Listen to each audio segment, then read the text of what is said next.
Hi, this is Bird from Bird's SVGs, and in this video I'll be showing you how I put the rosette cards together from the Simply the Best SVG card collection. You have three options. You have Best Dad, Best Son and Best Bro. So you've got three options to choose from, all for the male members in your family. And what we're going to do first of all is we're going to put the card base together, because this card is very much in two pieces. And then we'll move on to putting the rosette together. And then later on you'll have a choice then of how you want to add your rosette to your card, whether you want it to be able to be removed or not. So I've added my insert, and then I'm going to add my front layer to my card, and then I can put this aside then while I work on my rosette. So in a former life I used to make rosettes myself, and rosettes are made out of a special type of ribbon, and I wanted to recreate that as closely as I could with card, but obviously there isn't any give or bend or with card, so it took a little bit of working out, but I'm happy with the results, and I think it's a nice dimensional element for the front of your card. It's a good size, it could be worn, and I think you might even fool a few people that it could actually be ribbon. Okay, so we're working on the center element, which is the sentiment for our rosette here. And what I'm trying to demonstrate here is that the second colour I chose for my rosette here really didn't work as a layer in my sentiment. You just couldn't read the writing very well. So I swapped that middle piece out. I'm just about to do it here now, for some plain cream paper, and I could read the sentiment a lot better. So what I'm going to do is I'm going to add the middle layer as an extra, as a spare layer in your download if you wish to do that too, because that way you don't have to be too restrained on how patterned your paper is. Okay, so I'm just adding some glue to the back of my front piece here, and I'm trying to be careful not to add glue too near any of the holes, because when you press it down it can ooze out a little bit, so trying my best not to do that.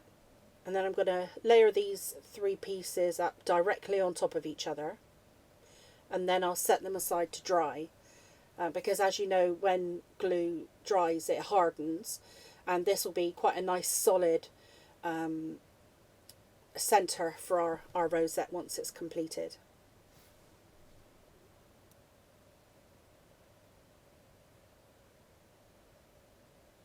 So I'm just trying to make sure that my pattern paper is running the same way as my front, and then I can set that aside,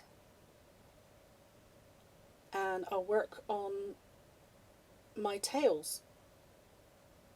So I'm just adding some glue just to this top edge of the smaller tail and lining it up with the larger tail that has the same diagonal edge at the top.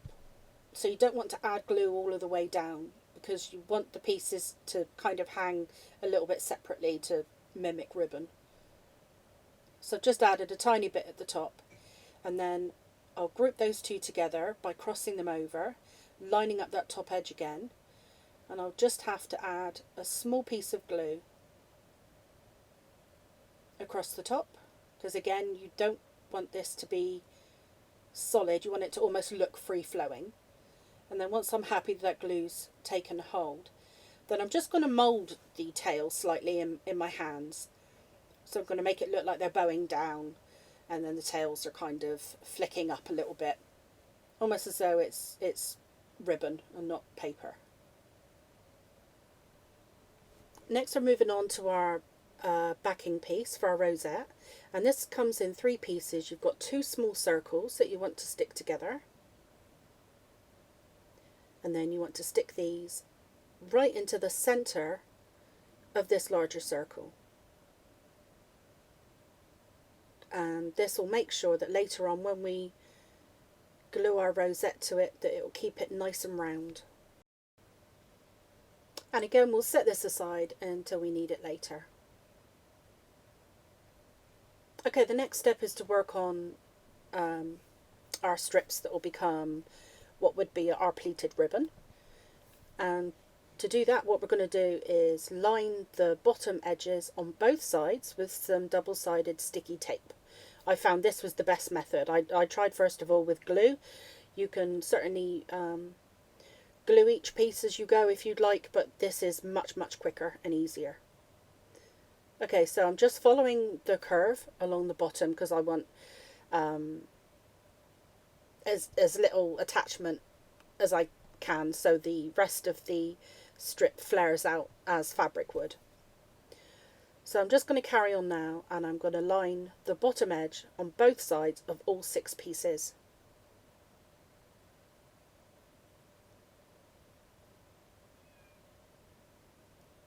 Okay, I'm just finishing that up, and then I just need to add one more piece of tape to each piece, and that's going to go on the right hand side on the front face. So to get the alignment, you want to fold over the very first score line and then line up some tape just along the edge of that score line on the right hand side of it. So later on, when we're ready, we can then join all the 3 pieces together with that piece of tape.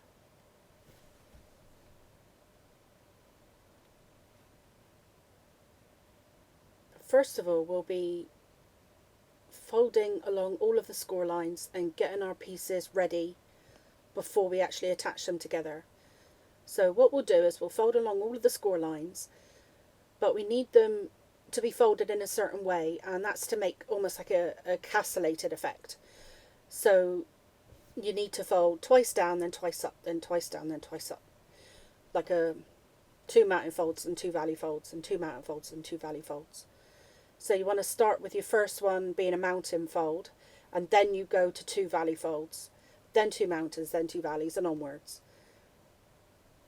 And then you'll get this effect where the, or ribbon as it would be, the card goes along, up, and along and down, and along and up, and along and down. So I'm going to show you all the way along this one piece, and if you've got the same effect that I've got, I mean, I found it easier to keep flipping it over to do the mountain folds.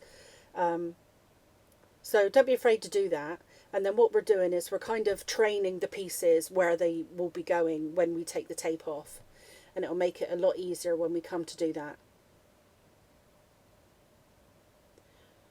So on the 2 edges, the last fold on each edge of each piece will be a mountain fold.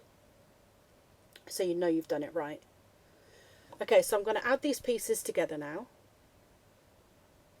So I'm just taking off the tape, just off the edges, just enough so I can overlap the pieces so it'll form one continuous fold, and then we'll pleat the card. This pleat is actually called a box pleat. So if you can imagine, they're kind of like little boxes as you go along, because it's up and down. It's not like a concertina fold at all. Okay, so what I'm doing is I'm ripping off the tape, and then I'm closing up the fold just on that bottom edge where the sticky tape is. Now this is a little bit of a weird sensation because you've got exposed sticky tape where your fingers are. So you're kind of sticking to it a little bit, but believe me, this is so much quicker than adding glue under each of these folds, because you have to do it on the front and the back side. So as you go along, keep removing the tape and pinching the folds together, but only on that bottom edge where the sticky tape is, and keep on going all the way around. Some of them will pop back open again, but that's fine. We'll deal with those later. And then when you get to the end, you can actually form a circle.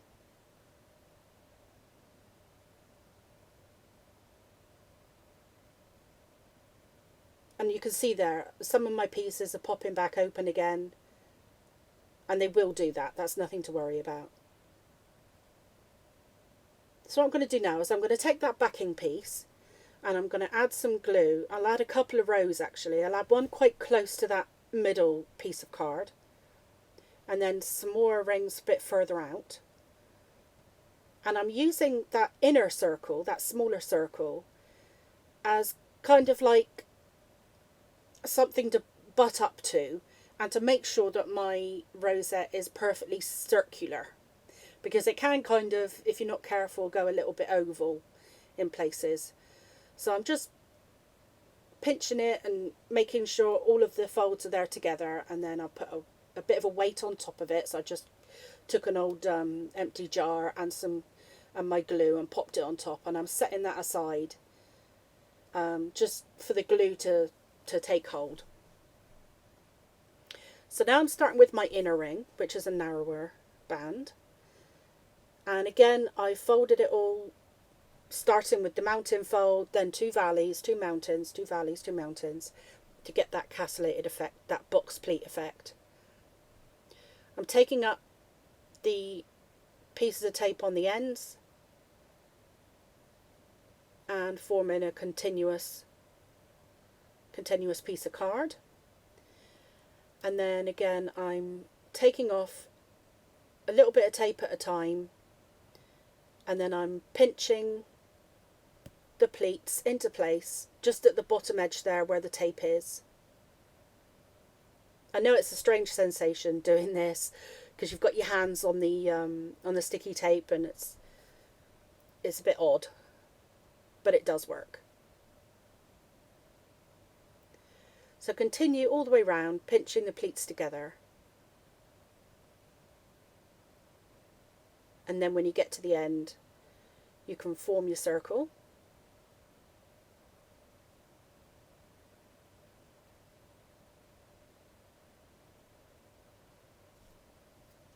And then again, we'll add some glue to the middle of the rosette. And we'll put a little bit of weight on this circle and let the glue take hold. So here we are, we're just closing it up. See, some of those little pleats have popped open, but we can close them back up and the glue will do the rest of the work for us. So I'm taking the weight off there, and we can see that that's all taken hold, that's all working great on the bottom layer. And I'm just adding a couple of rows again of glue. I don't want to come too far out because I want my rosette to kind of flare out like fabric would, like ribbon would. So what I'm doing is I'm trying to have the edge follow the edge of the layer below, so it's still nice and circular. Because as you can see, it does have a tendency to kind of go a little bit skew-if. And it's a little bit challenging because your fingers keep sticking to the glue as you're trying to move it around.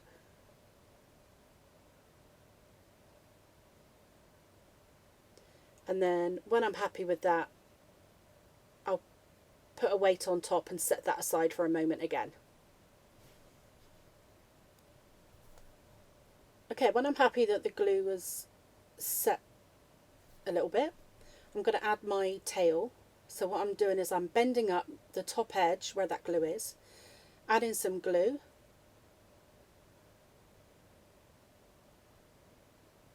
and then I'll pop that into the middle of my rosette. And the further you go towards the centre or up into that middle, the shorter your tails will be. So if you want the tails nice and long, then go as far down as you can. So I'm holding that for a moment, just waiting for the glue to take hold. And then once I'm happy with that, I then need to add my middle to my rosette, and I'll be layering up some 3D foam tape. And I think I found about 4 or 5 layers was right to bring up to how high I needed it to be, because obviously you've got two layers of really dimensional card there because it's quite heavily pleated, so you need that area to be built up. So I'm just testing to see if that's enough layers, and I've decided it is. So I'll take the backing off, and the only thing you need to do here is make sure that your writing is kind of in line with your tails. And that's your rosette complete. And if you flip it over and have a look, you'll see that it's perfectly neat on the back.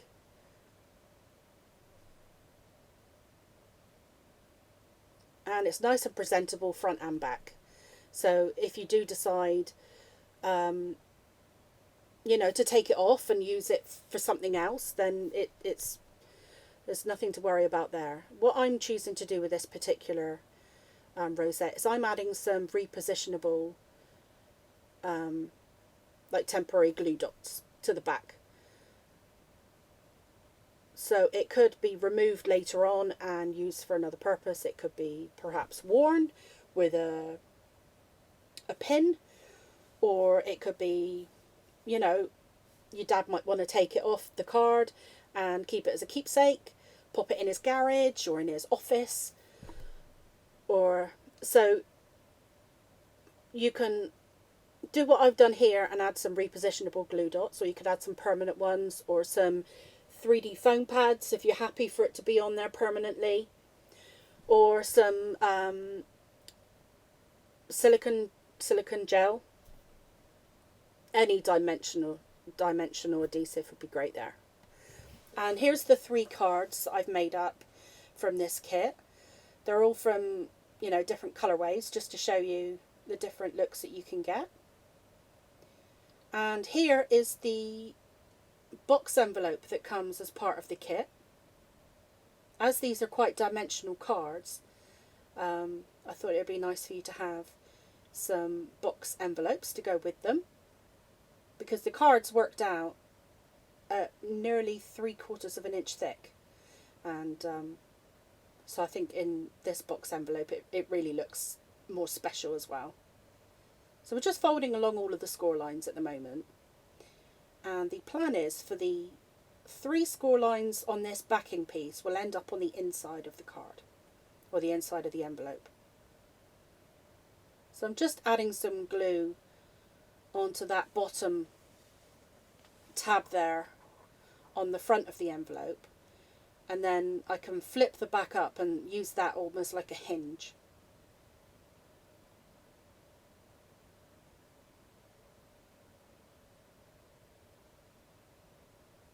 So on the sides I want my back piece to tuck inside my front piece, but I've also got those corner tabs. So I'll just add some glue to this side tab a moment, and then you'll see what you want to do is bend that tab over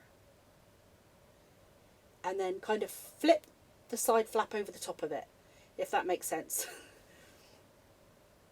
So you want that tab to be on the inside.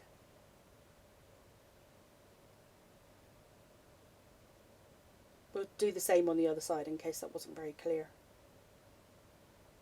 So I'm just holding it, making sure that that glue's taken hold.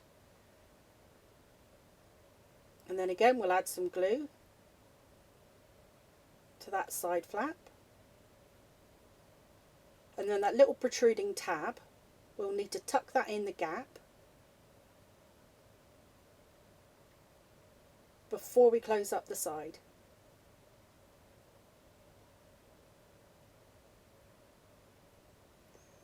So I'm just tucking that tab in, and then we can close it up. And that's as difficult as it gets. And in a second I'll just pop a card inside just to show you that, you know, it's plenty deep enough, it fits just fine. And I think it's the finishing touch to these. They're really quite large dimensional cards,